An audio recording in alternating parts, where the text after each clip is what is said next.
So,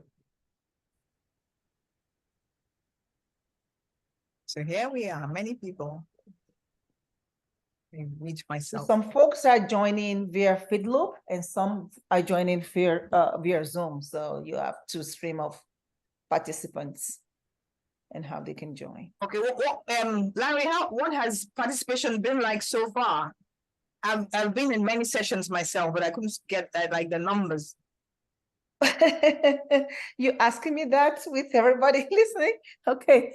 Okay. I mean, it's not been bad. We had about 450 people that registered for the Congress in Hall, and people go to different sessions. So, you see, different numbers for different sessions, but it's been good.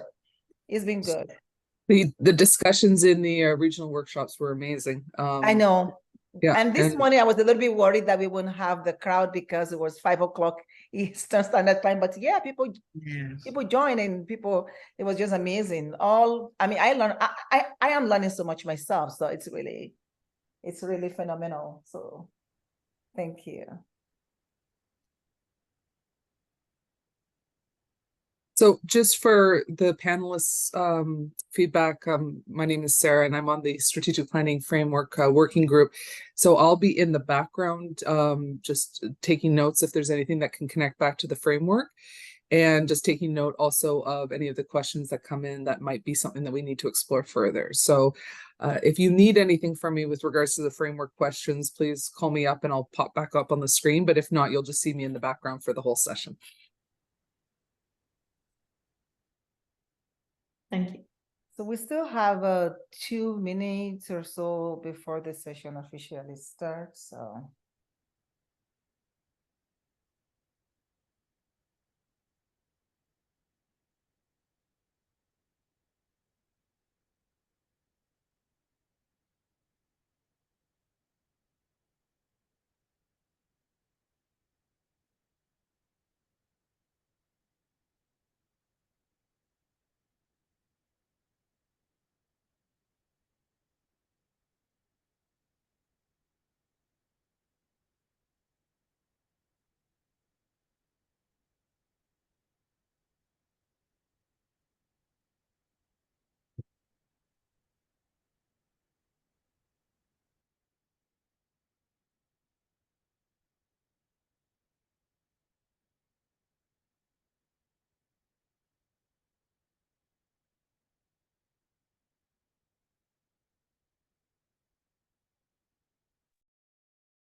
This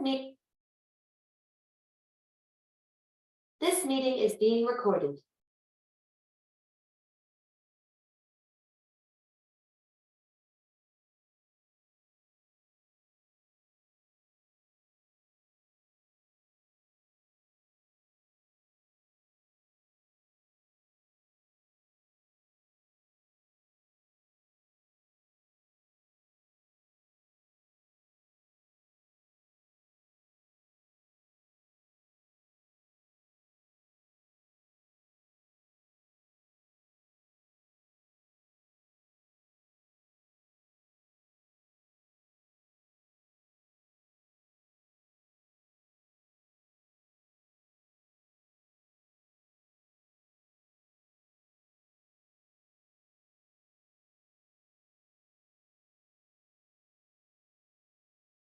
Dr. Akinshete, the floor is yours whenever you are ready. Thank you very much. Okay.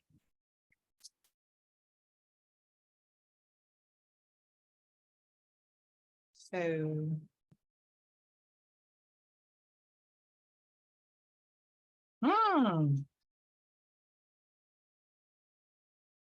Good morning, good afternoon, good evening, wherever you're joining us.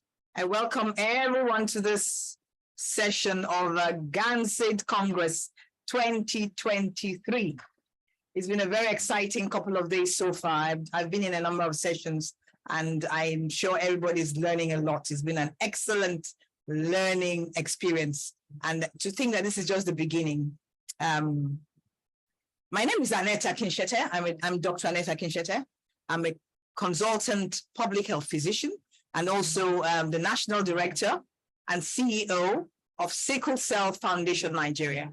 Sickle Cell Foundation Nigeria is in Lagos, the commercial capital of Nigeria, and it's about 30 years old. It's a not-for-profit organization. I've been the CEO for a number of years now, and we do everything concerning sickle cell, from prevention to the entire spectrum, to treatment, care, and support, and now even cure, because we have established a stem cell transplant center in collaboration with the Lagos University Teaching Hospital. So Sickle Cell Foundation Nigeria does everything sickle cell. So my life has been sickle cell for the past few years.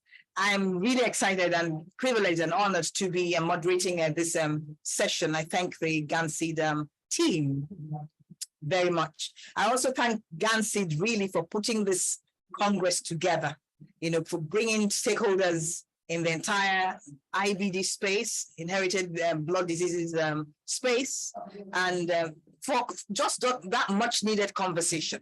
So much needed conversation. We've been like in schisms in different corners, but we need to come together. And that's what GANSID is doing for us, for networking and for identifying those opportunities for collaboration, and for also deploying superb, what I consider superb technology for robust and seamless participation. So thank you so much to GANSID.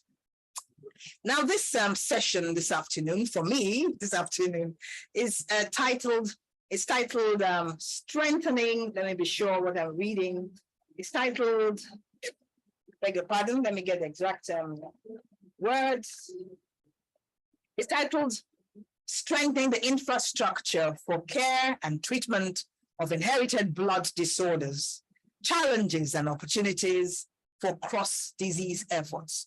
Challenges and opportunities for cross-disease efforts. I could jolly well have looked on my screen. So, and I'm telling you, we do have an excellent panel to take care of this, to tease this topic for us very nicely. And we have three very experienced, excellent, knowledgeable, and very distinguished speakers. I have Professor Jean-Marie Dangu. He's a medical doctor, primarily specializing in histopathology, cytology, cytogenetics, and epidemiology. He's a very well-known person in his work in non-communicable diseases, NCDs, and in health diplomacy, leadership, and management. He served at the WHO Regional Office for Africa, and is currently the acting WHO representative to the Republic of Zimbabwe. In several countries, he has coordinated the WHO teams for planning, for implementation, monitoring, and evaluation of health policies and plans.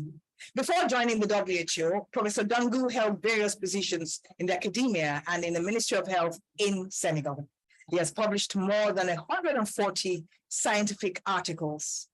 In addition, he has undertaken professional training and continuing education in pedagogy, research methodology, communications, global health epidemiology, leadership, and management, among others. You see why I say we have a very distinguished panel today. So I welcome you, Professor Dangu. I also have with us today, Dr. Laure Joseph. She has been a hematologist in the Necker Hospital for Children in Paris, since 2015. Necker Hospital is the world's first children's hospital, founded as far back as 1802. Dr. Joseph specializes in benign diseases of the blood, such as sickle cell disease, and is in charge of pregnancy in women with sickle cell disease. Very important area because everyone aspires to be to that. Many women aspire to that, including persons with sickle cell. Necker Hospital is a reference center for this subspecialty. Dr. Joseph is also involved in bone marrow transplantation and gene therapy clinical trials, much needed. I welcome you very much, Dr. Lord Joseph. I'm glad to see that Dr. Phil Tompkins has joined us. Thank you very much for joining. Dr. Phil Tompkins is a behavioral scientist serving as a health specialist, a scientist administrator at the NIH and NHLBI, that's the National Heart, Lung and Blood Institute, in the Division of Blood Diseases and Resources, Blood Epidemiology and Clinical Therapeutics branch. He's also a lieutenant commander in the United States Commissioned Corps with 15 years of experience. Dr. Tompkins will be serving as a project officer for the Sickle Cell Disease Sub-Saharan Africa Network. Before joining NHLBI, Dr. Tompkins served as a consumer safety officer with the US FDA, Food and Drug Administration's Office of Regulatory Affairs Biomedical Research Monitoring Program. I welcome you very much here, Dr. Phil Tompkins, but there's so much more to this very distinguished panel. If you need to know more, dear participants, reach out to, open up the website and you find all the information about our speakers. So we really welcome you all, our distinguished panelists, to this session. I'd like very much to set the stage today. I'd really like to ask Professor Dangu to help us to set the stage by sharing with us, what efforts, WHO's efforts on sickle cell disease in Africa, WHO's efforts on sickle cell disease in Africa, how the work done in sickle cell disease could be replicated in other hereditary blood disorders. So you'll be starting out, but then I'll turn it to Dr. Tompkins next to enlighten us, enlighten the entire Congress attendees on the project, the specific project of NHLBI, strengthening sickle cell disease research in Africa. Strengthening sickle cell disease research in Africa. That will take it to another level. And then I would like very much for Dr. Lord Joseph to sort of bring it together by telling us, sharing with us the situation in Europe and what are we looking for? We're looking for those cross-disease collaboration opportunities. That's what we'd like to share with us to bring this together in Europe. It appears that Europe is ahead of other regions in this regard. So there are some, that's to dear participants now, there's some housekeeping announcements I've been asked to share with you before we begin properly. And so here they are. First and foremost is, as you're listening to the speakers, kindly put down your questions or comments, note them down or save them. And then there'll be opportunities at the end to ask your questions of our speakers. And in the Q&A section, you could type in, or in the chat, or you could simply raise your hand using the raise hand feature, and you'll be called at the end. And also, your microphones have been disabled already, if you may have noticed, and that will be so for the entire duration of the webinar. If you'd like to ask a question, do so at the end, but like I said, using the chat or Q&A functions or raising your hand. Also, please note that for those other persons who are not comfortable with the English language, the translation captionings, there's a feature provided there. And as I'm saying, this is a superb platform. So you could also use that. Gansid has ensured that everybody will participate in a robust manner. And we've been asked to kindly use respectful language in our chats, no profanity, no inappropriate images or posts whatsoever, please. And then we keep our discussions and comments focused on what we're talking about and not any extraneous ones. So that will conclude all the housekeeping announcements I need to make. So at this time, I would ask that Professor Dangu, I'll turn it to you to kindly share the screen, and let's have the benefit of your presentation. Professor Dango, please. Thank you very much, Annette, Madam Chair. Good morning, good afternoon, good evening to you all from wherever you are. It's a real pleasure participating into this panel, sharing a few hints of WHO's efforts in strengthening care and treatment infrastructure for sickle cell disease, but also for other hereditary blood disorders. Allow me to express my appreciation to GANSI for inviting me, but also my organization, to this very, very important meeting. A couple of seconds, I put my presentation in slide mode. Madam Chair, can you confirm that my presentation is on the screen? It's on the screen. Please go ahead. You have an introduction slide. Thank you very much. So, looking at the Global Burden of Disease report, we can see that sickle cell disease ranks in the 12th position globally as a leading cause of death in under 5s, while in sub-Saharan Africa, it is ranked 11th, ahead of measles and malnutrition. Approximately 500,000 babies were born with sickle cell disease in 2021, and 75% were in sub-Saharan Africa. That can show the burden of the disease in our continent. And there is attached to it considerable morbidity and mortality, with 50 to 90% of patients in sub-Saharan Africa dying before their 5th birthday. In the other side, few organized sickle cell disease clinics are available in sub-Saharan Africa, offering comprehensive care. So what WHO has been doing in terms of strengthening care for sickle cell disease, but also for other hereditary blood disorders. We have been mobilizing the international community for the prevention and effective treatment of sickle cell disease, but also for other hereditary blood disorders. And we have been also facilitating linking, collaboration, and coordination of partners and stakeholders. We have been also advocating for an increase in allocated resources for prevention, the provision of adequate infrastructure, equipment, and medicines, but also helping shaping the research agenda when it comes to sickle cell disease. We have been also providing technical assistance for the development and implementation of national sickle cell disease policies and programs, including the monitoring and evaluation part of it. We also focus on improving access to newborn screening, also ensuring medical and psychosocial care for all those children who have been screened. Our focus was also on contributing to the capacity building of health personnel at all levels of the health system, but also collaborating and supporting civil society organizations in their actions aimed at raising awareness among the public and the authorities.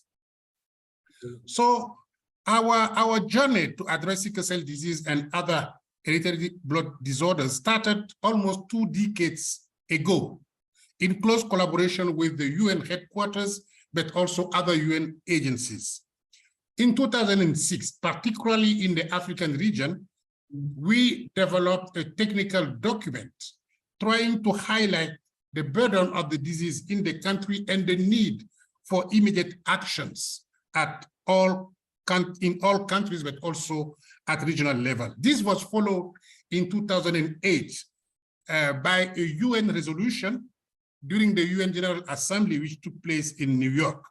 And that resolution was calling head of state and head of government to tackle sickle cell disease as well as other hereditary blood disorders. Yeah. In 2009, there was also another UN resolution recognizing sickle cell anemia as a public health problem. Then we move back to the region where there were several events showing how sickle cell disease and other hereditary blood disorders came as a priority, a health priority in the region. There was a regional strategy signed by all 46 member states, African member states in the region, because at that time there were only 46 member states. It has increased to 47 later on. So that regional strategy came with priority interventions to be implemented by all countries. And in 2011, if you recall, there was that high-level summit on non-communicable diseases to be held in the margin or in the sidelines of the UN General Assembly in New York. So in preparation for that high-level summit, we gathered all ministries of health in the African region in Brazzaville to discuss what are our priorities when it comes to non-communicable diseases. And that was the first time we added to the list of non-communicable diseases, which are priorities for the region, and sickle cell disease was added. In 2012, also, there was another regional committee in Luanda, Angola, where all 47 ministers met, and they committed again to tackle non-communicable diseases, particularly sickle cell disease. As you can see, there were all other events, other documents, policy documents, which were discussed and published up to 2020, where in collaboration with the US Department of Health and Sciences, but also the World Bank, we met in the US to discuss and try to establish a global coalition for reducing sickle cell burden worldwide. Unfortunately, this coincided with the beginning of the COVID-19 pandemic, and the coalition couldn't do what was expected. And now this coalition has been resuscitated, and it's no longer called the Global Coalition for Sickle Cell Disease, but it's now the Worldwide Sickle Cell Disease Coalition.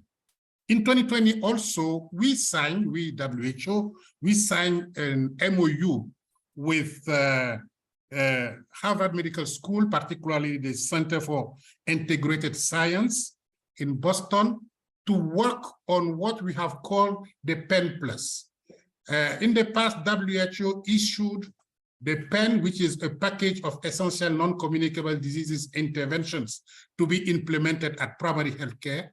And now with Harvard Medical School, we have developed another package insisting on 4 very important non-communicable diseases in which we have added sickle cell disease.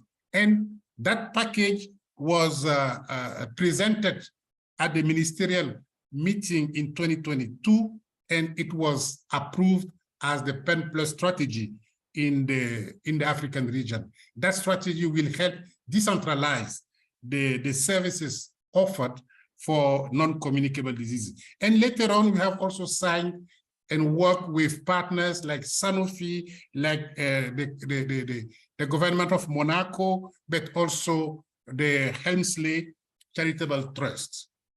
So as you can see, it was really a very nice journey trying to address sickle cell disease and also hereditary blood disorders. And I have summarized here, giving some specific actions we did in terms of obtaining national, sub-regional, and regional political commitments, in terms of implementing multi-sectoral programs for sickle cell disease prevention and control, with a great focus on primary health care and universal health coverage. We have also supported the strengthening of laboratories, diagnostic capacities, and also provided affordable medicines for sickle cell disease management and pain relief, as well as vaccination of all patients. I've cited here a few countries where our actions were made available, but it's not exhaustive. There are other countries, and particularly in terms of medicine, we have been promoting the use of hydroxyurea.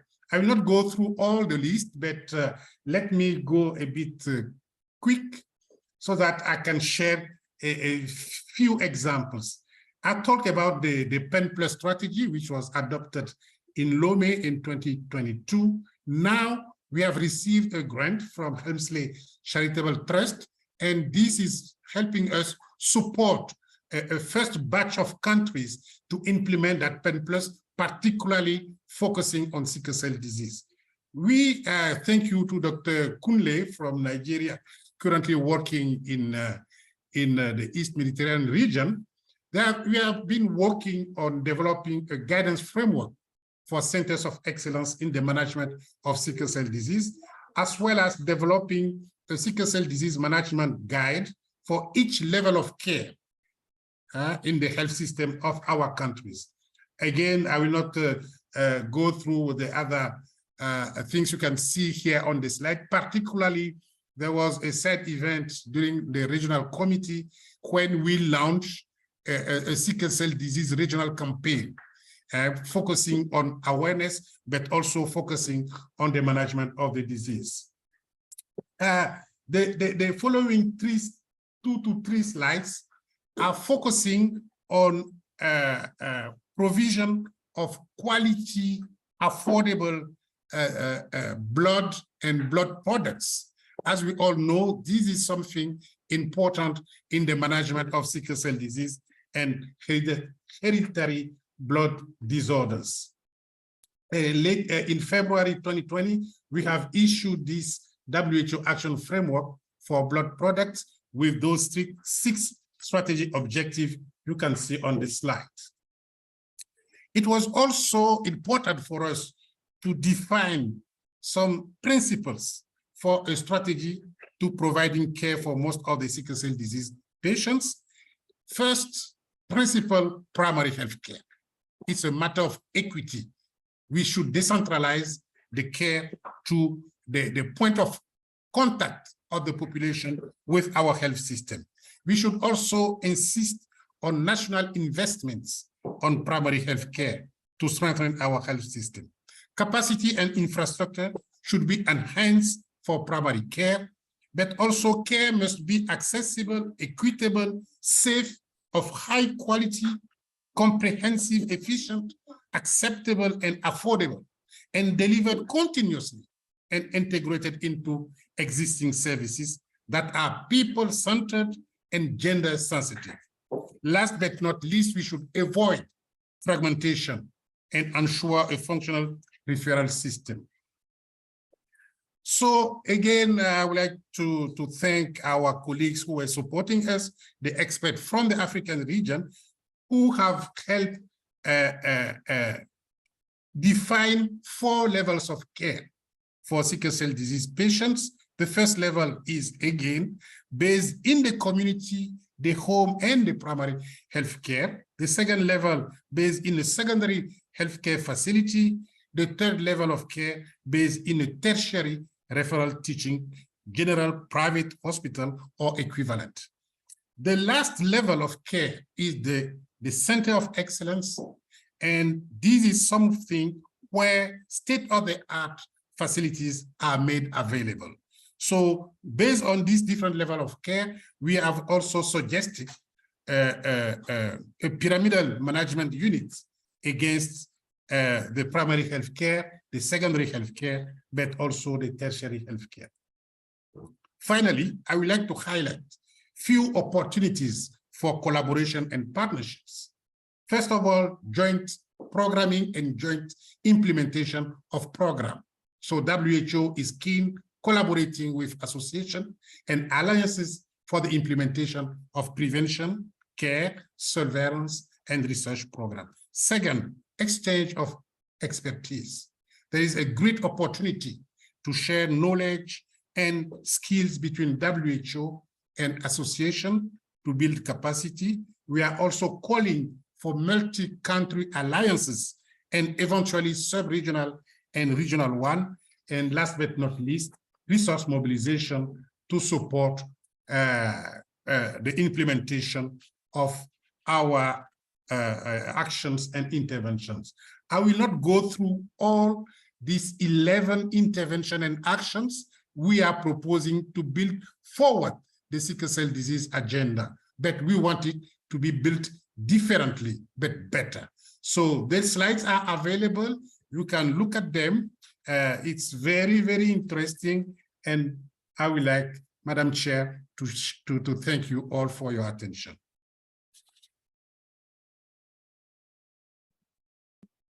Excellent. Thank you so much, Professor Jean-Marie Dangu, for that brilliant presentation, and helping us to really set the stage regards to what WHO is doing in the IBD space.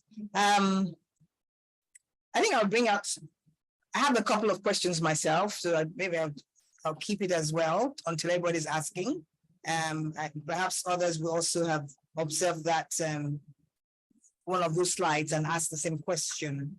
But clearly, advocacy was one of the things, mobilizing international community, advocacy in this space for sickle cell. And then towards the end of your presentation, I like that you brought out the levels, you defined how WHO has defined the levels of care. We know about primary, secondary, and tertiary very much, but now the center of excellence is another level. We'd like perhaps that you throw more light on that. Thank you very much indeed. And at this time, I will turn it to Dr. Phil Tompkins. Dr. Phil Tompkins. So you can talk to us about, speak to the Congress attendees about the project that you are involved in, the NHLBI's project, Strengthening Sickle Cell Disease Research in Africa. Strengthening Sickle Cell Disease Research in Africa. Yes, we see you're sharing your screen already. Thank you, Okay. Tompkins, and your first slide is here. Sickle cell disease in Africa. So take it away, please, Dr. Tompkins. Thank you. All right, thank you. So yes, today I'll be speaking about sickle cell disease in Africa. It's funded project through the National Heart, Lung, and Blood Institute. So now, is the background, but I don't need to share this with you all, but sickle cell disease is common in, Mediterranean, Middle Eastern, Caribbean, North, Central, and South American countries. More than 300,000 of these birds were estimated to have SCD-SS, and with 79% of them being born in sub-Saharan Africa. And then the most common types of SCD, with approximately 400,000 annual births globally. And then despite some sub-Saharan African countries being the hardest hit by sickle cell disease, they lack proper management and strategies due to the failure to implement national control systems and lack of funding and resources allocated to research. So NHLBI saw this as a problem and wanted to address this by funding the establishment of SPARCO, Sickle Pan African Research Consortium, which is coordinated from a hub in Tanzania. So SPARCO aims to develop research capacity for sickle cell disease through a multidimensional approach, which addresses infrastructure, education and training, provision of longitudinal research data, and then the translation of research into practice and the inclusion of new African sites through the Sickle Pan African Network. So our first awardee of the Sickle SPARCO Clinical Center Network was Julie Makani. She's a professor and associate professor at Muhimbili University of Health and Allied Sciences. And so once we established the clinical center, we also needed to establish a data coordinating center to facilitate data standardization, integration, and coordination across the 3 Sparko sites, which were Tanzania, Ghana, and Nigeria. And Professor Ambrose Wonkum was the principal investigator for the data coordinating center.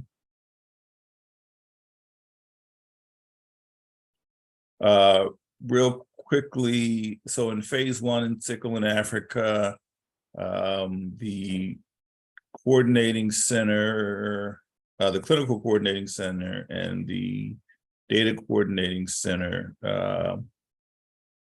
interacted together and then provided leadership for the 3 sites in Ghana, Nigeria, in Tanzania.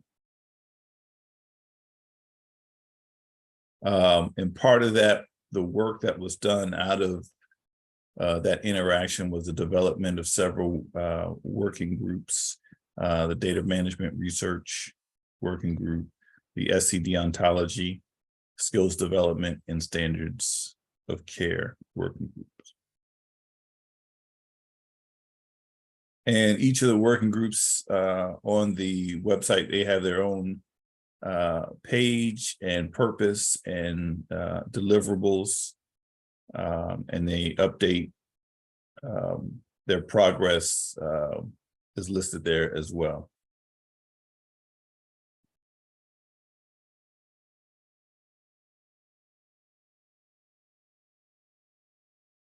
And here is the website page for Sickle in Africa. This is the face page for the face page of the website, and it lists, you know, you have the about people, working groups, resources, research protocols, pretty much any information that you would need regarding the network is listed there. So the accomplishments for phase 1, we developed SCD registries, and so, and here listed are the were the current numbers at the time. And then we also developed and posted online harmonized phenotype definitions and ontologies. We prepared clinical management guidelines and also established skills development programs. So at the end of the first funding phase, leadership at NHLBI came back together and thought, well, the first phase went well, let's fund the second phase. So the second phase comprised of a limited competition for the Clinical Coordinating Center and the Data Coordinating Center, which are the first 2 bullets there. But we also, excuse me, we also added a third bullet or funding phase for the Sickle Pan African Research Consortium collaborative sites, which increased the consortium size by 3 additional sites.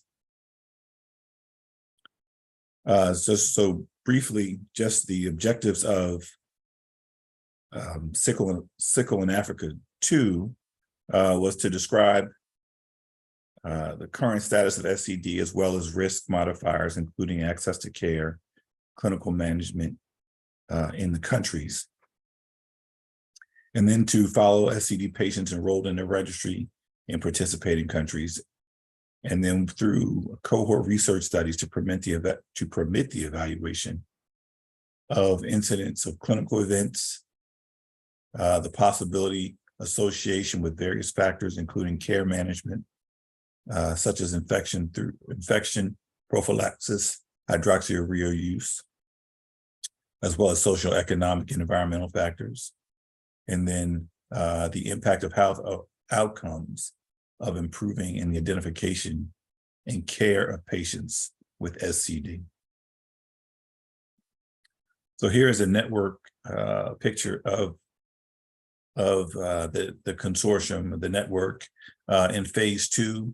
In the purple there, we have the Clinical Coordinating Center and the 3 initial sites that were a part of the consortium. In the blue, down towards the right, we have the Data Coordinating Center. And then here are the 3 additional sites that were brought on through the last funding opportunity, the last bullet point on the previous slide. So they were Mali, Zimbabwe, and Uganda. So because the network has grown over since phase 1, we have two main groups managing the network. The first is the executive committee.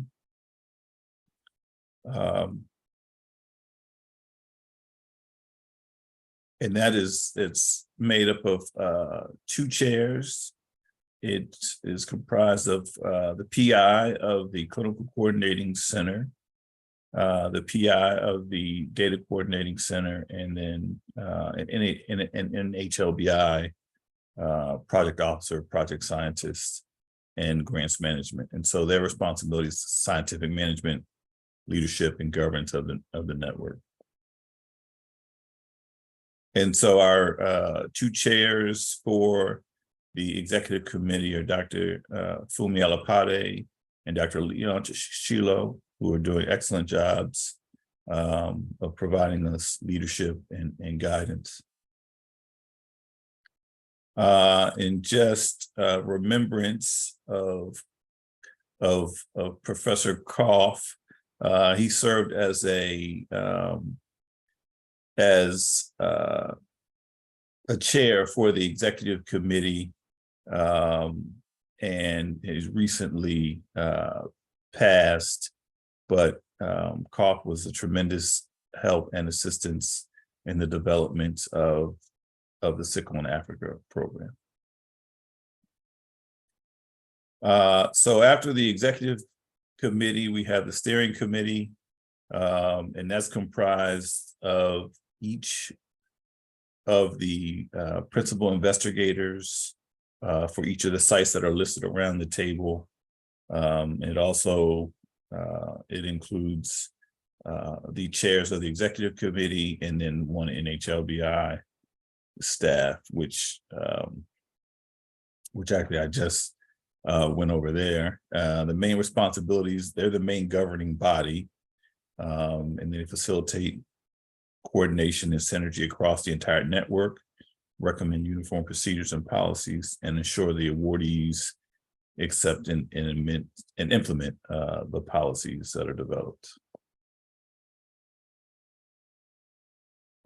So here is, so the network has a registry of sickle cell disease patients, and this is the most current number of patients that are registered. So it's about 31,000. And this is the disbursement across the countries for the sickle cell disease registry. And so the current research protocols, we have 2 that are well, one that's being implemented and one that's in the process of being implemented. So the newborn screening protocol has been approved and that's moving forward. And then the malaria protocol, the second one there, is in the process of going through the DSMB. So this is just a, so the malaria started, I think it was. I'm sorry to bust in, Dr. Tompkins. Yes. I'll kindly round up, please. Yes, So yeah, I think this is my last slide. Excellent. This is just an overall of the newborn screening recruitment, and it's just getting started. So that's what that is. And yeah, so that was the last slide. So thank you all. Thank you. Superb.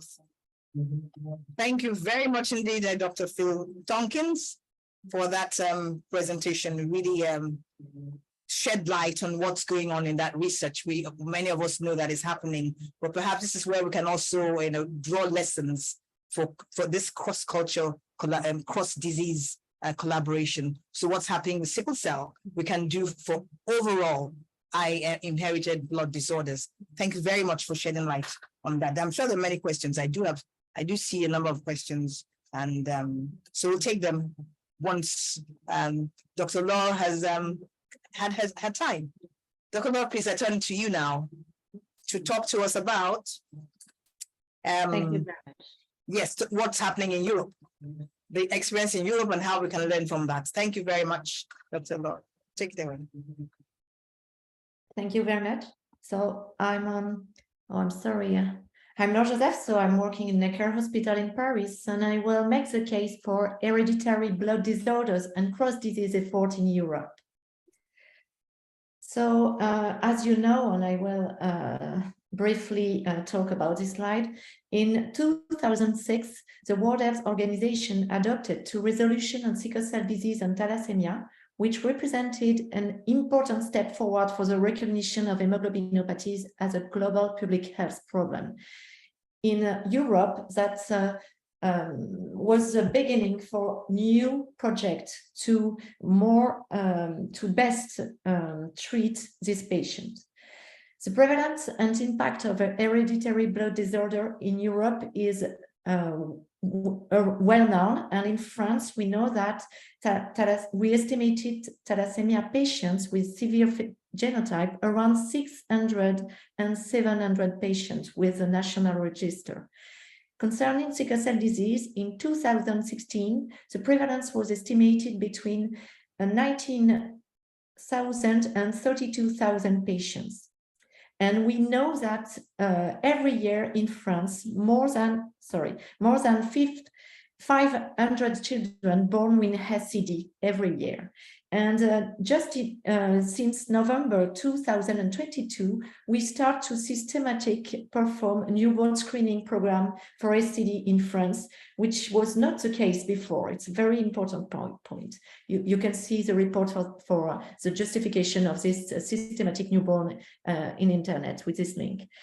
Around 20,000 patients with severe thalassemia in Europe, and the most important thing is we estimate between 28,000 and 48,000 people with sickle cell disease to live in the 11 states of Europe involved in the European reference network. I will focus my slides about this group because I think it's a very new, important group that will change the future of patients with hereditary blood disorder in my country.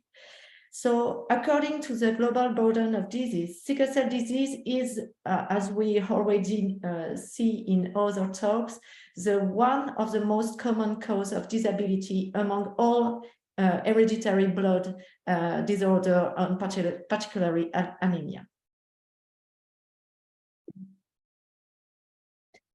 So the European Reference Network in 2008 and 2009, the member of Europe called to work together to pool their knowledge and expertise.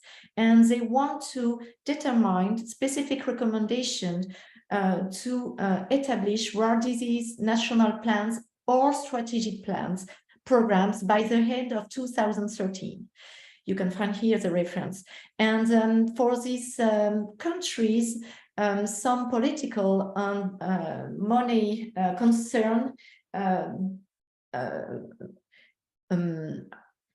are followed by a stop of this plan, and only 12 members of the Europe continue to work in this group And the most important countries involved in this group are Belgium, Cyprus, Denmark, France, Germany, Greece, Ireland, Italy, Portugal, Spain, Sweden, and the Netherlands. This group do not cover only sickle cell disease and thalassemia, and covers more than 450 rare hematological disease, encompassing oncological and non-oncological disease, and concentrates 103 multidisciplinary clinical teams across 24 EU member states and 10 European patient advocacy groups. Their principal actions are to pool expertise, knowledge, and improve best practices, and develop training and education programs. They want to harmonize clinical data to better know all the disease and to improve the management of the patients. They want to implement the Rare Anemia Disorder European Epidemiological Platform to more known incidence and prevalence of this disease. There is a new important thing thanks to ERN. It's a European Rare Blood Disorders Platform. It's for the moment, it's a project. It's not active in France and other countries, but the most important experts on sickle cell disease and other blood disorder are discussed together and decide to create this registry to better characterize medically and clinically the management and care of this pathology. And this registry is officially endorsed by the European Hematological Association, and the goal of this registry, as are already known, is to benefit from data for rare hematological disease with the only restriction to guarantee patient right and confidentiality. It's very important to respect legally concerned to be able to use the data for clinical research. Here it's a resume about the ERN action on sickle cell disease from 2017 to 2023. And you can see here the principal point to enhance this project. So they want to develop best practices recommendation. Actually, in all European countries, we have some recommendations specific to sickle cell disease, but there are no harmonization. So we want to harmonize that and do European recommendation. We want to highly specialized procedure to promote bone marrow transplantation and gene therapy, for example, and to harmonize transcranial Doppler during childhood. We want to train the medical and biological specialists in sickle cell disease to improve the management and harmonize our practice. It is very important to promote patients' education and empowerment to improve the care of this patient and to improve the quality of life of this patient too. There are some points that I'm not sure I have the time to talk about, but it's very important to develop preventive program for example, newborn screening in all countries in Europe, and it's not the case for the moment. We need to improve patient registries and harmonize the data collected in these, and we have to give money to help physicians to have very good registries and I think it's a very important point, because now some doctor has to themselves implement the registries, but it's not possible to have very good registries in the future.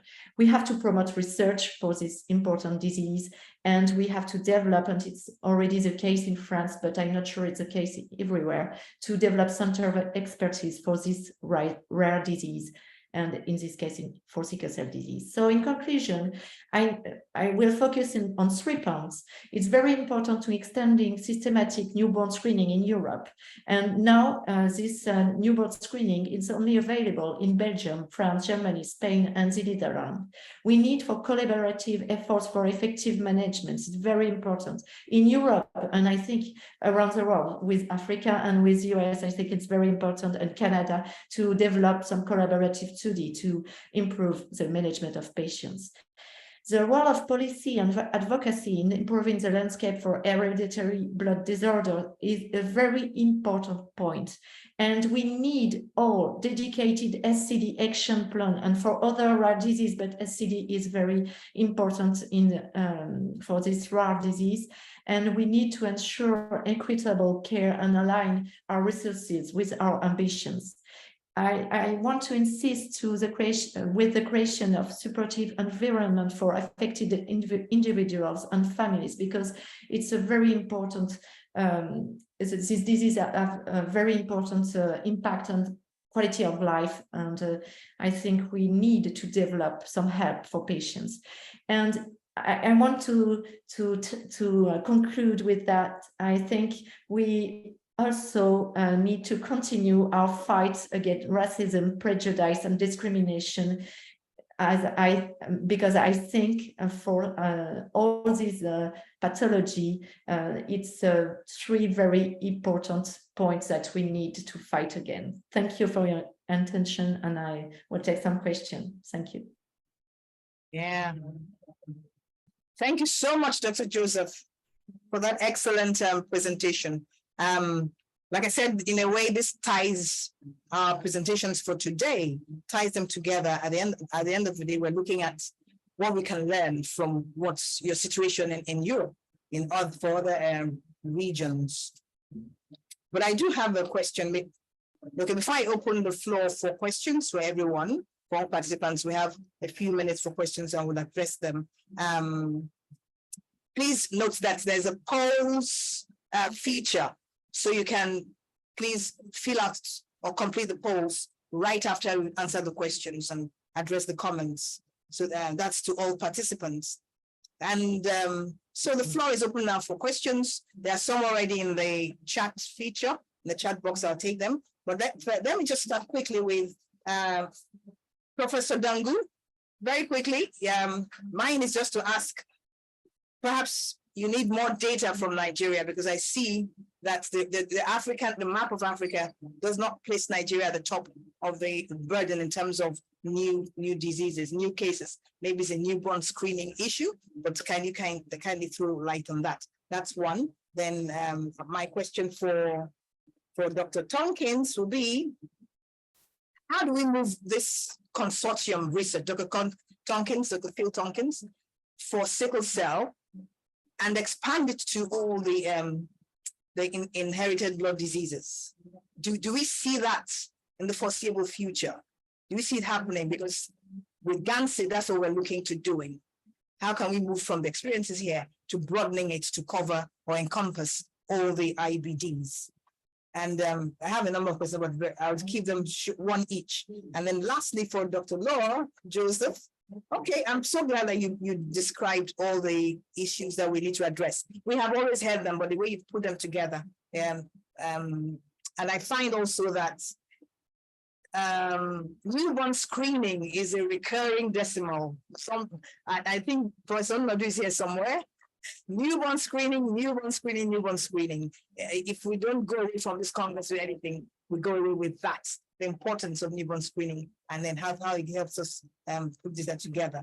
And I like that you brought up the issue of discrimination, Dr. Lord Joseph. Absolutely important. So let's take that away as lessons learned from here as well. So yeah, those are my questions for Dr. Lord Joseph. And then okay, also the rare.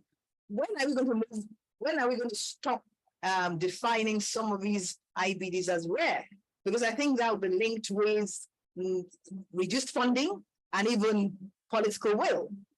So when we consider things that are rare, so it's not really a public health problem, if you like. So please help us address that as well. So, and the question, okay, these are comments. I see some comments on the chat box and the Q&A.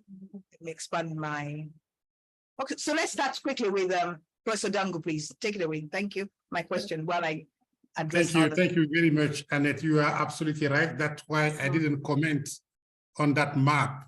Okay.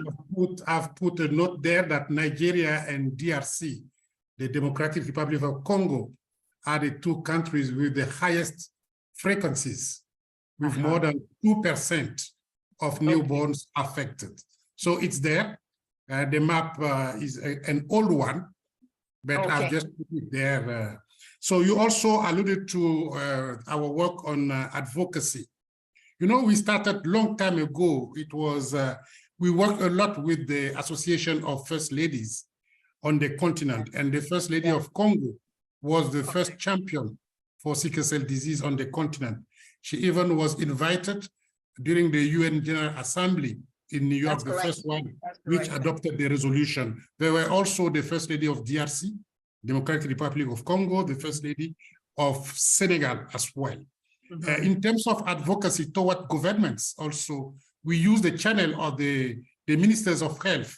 And for a couple of years now, during all the gathering of the ministries of health, we have tried to raise awareness around the disease, but also to get them committed to raise the priority of sickle cell disease into their health agenda in countries. So this commitment, we wanted them to be explicit, not just saying, yeah, we are committed. No, we want explicit commitments. For example, providing a budget line for genetic disorders, including sickle cell disease. There was also a question from my sister, Obi, on the chat. So yeah, she was asking how best the high burden countries in the region can be part of the PEN Plus initiative. Yeah, they're already there. They're already there. We are targeting 20 countries in the region. I can give you quickly the list of those countries. It's Ethiopia, Tanzania, Mozambique, Zambia, Zimbabwe, Uganda, Kenya, Namibia, Nigeria, etc. And they're all there. But we will be going, supporting them in a stepwise manner. It's not all of them at the beginning. We have targeted first the ones which were involved in the pilot testing of the PEN Plus strategy and the PEN Plus package. And then we will bring additional countries into the initiative. So that's what I can say. We are running out of time. Thank you very much for the questions, and thank you very much, Annette, for your leadership. Thank you very much. Thank you so much. I think you addressed what we really needed. Dr. Phil Tompkins, what do you say about my question or comment? Let's say yes. It's just, you know, speaking from a representative of a funding organization that would just take the funds to do it. But yeah, those are all important issues. And you know, speaking, yeah, so it would just, yeah, take the funds to do it. So okay, I agree that, well, we have to move to learn from sickle cell and broaden it to all the other IBDs. Excellent. Right. Dr. Laura Joseph, what do you say about these rare diseases, please? Because there's a comment. Why can't we stop referring to them as rare diseases? Are they still rare with all, even in Europe, with the migration and immigration, you know, is it still rare? And how does that affect political will and funding? I agree that rare disease for sickle cell disease is not a very good word because the frequency is so high. But I think for Europe and France, it's very important to keep this term of rare disease because we have more money, more help to improve the management of this kind of disease because we have specific plan for that. So I think it's important point to insist that yes, it's frequent, but it's compared to diabetes or other pathology like cancer, it's still a rare disease in our country. Thank you for addressing that. There's a couple of questions I'll take here in the Q&A. Hydroxyurea is not widely used because of need for monitoring of FVC, food blood count, and LFTs. Can sickle cell centers take up this role to enable more widespread usage? This is a lady from FA, I believe she's Nigerian. Perhaps I'll call on Professor Nnodu to answer this question in the chat box too, if you can. And then someone is asking if there are fellowships or training opportunities for these hematological disorders, and who's best positioned to answer this? I guess anyone can take it away. Perhaps WHO, are there training opportunities or fellowships that you know of? Professor Dangu? We organize some trainings, but it's just like continuing education. We are not providing initial training on those diseases. Yes. And our sponsorship now is very limited for those going to the academia to learn. So that's what I can say. That's correct too. So I hope that answers that question. And then someone says here that newborn screening is not yet widely available in Nigeria. Dr. Akinshete, what are your thoughts about this? Again, Professor Nnodu, please help me respond to this question.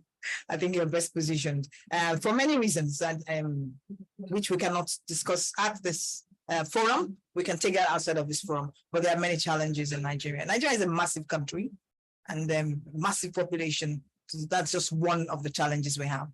Okay, I think we have time is fast spent. It's 3 minutes beyond our time. So I'll take it now. I assume everyone has answered their polls, questions. And so it's left for me to say thank you to all participants for being part of this session and our wonderful, wonderful panel. You did justice to the topic in a very short time, and beautiful, fantastic Gansett for putting this together. And like I said, deploying this superb technology so we can have robust participation and yes, excellent, seamless and robust participation.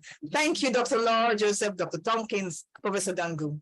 Over to you now, Lanre. Thank you. Yes, if I may join Dr. Annette in thanking everyone, the great panelists. We've learned so much from you and our participants. Thank you so much. If you have any other questions for the panelists, please email us at info@inherited blood disorders. We'll be able to get those questions to them and get you the answers. Now we have another session that is starting now, Industry Alliance Symposium. This is bringing industry and the clinicians and patients together in a candid discussion on how do we access innovative therapies, even in low and medium resource countries. If you like, please use your FeedLoop link and join us. Thank you so much. Somebody's asking about the email address to send questions to. So please, folks, express questions. People have more questions. So I'll put it in the chat box. And exactly. you can, thank you. And thank you so much, everyone, Thank you again. much, And Alliance see you Group. on the next session. Thank you all. Thank you very much. Bye-bye, Bye. everyone. Thank you again. Yeah. Thank you. Thank you.